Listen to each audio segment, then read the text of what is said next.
The stage and accompanying work area in Flash Professional is where all of the visual creation, manipulation, and animation takes place. This lesson demonstrates differences between these two features and properties associated with the stage.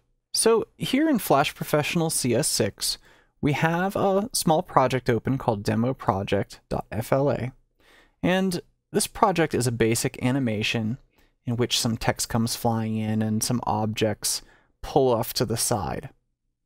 This area here, which is represented by all of these red elements, is what's known as the stage. The stage is the visual box in which all of our action actually takes place.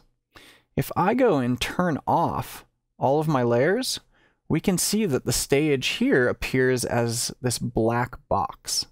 And if we look in the properties panel, we can see our stage properties. We can see the frames per second that this is set to, the exact resolution of our stage, so it's 550 pixels wide by 400 pixels tall, and the stage background color. So normally, when you create a new document, the background color of the stage is going to be white. But for this example, I've made it black. Let's turn on all our layers again so we can see assets on the stage. So we can see here right above the stage that we're actually within scene 1.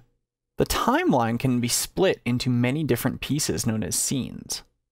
And whether or not you use scenes depends on exactly what you're doing with Flash Professional. In this case, I don't have any other scenes other than scene 1. And I know this because I can use this little drop down here on the Edit Scene dialog, and I can see that the only scene listed is scene 1. Right aside from this, I have my Edit Symbols dialog, in which I could choose any of the symbols that are being used in this project for edit. And right next to that is a convenient zoom control. So if I wanted to zoom way into 800%, I could do that. If I wanted to fit everything within my window, I could do that as well. I tend to like to keep things at 100% when I'm doing most tasks in Flash Professional. This area outside of my stage, it appears gray on my screen here. This area is known as the work area or the pasteboard.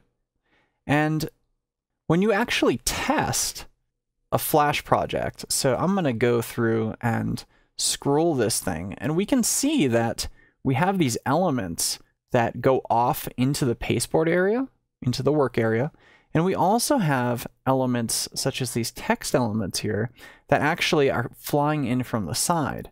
But we won't actually see any of that stuff once this is published, because it's hidden by default since it's not overlapping the stage.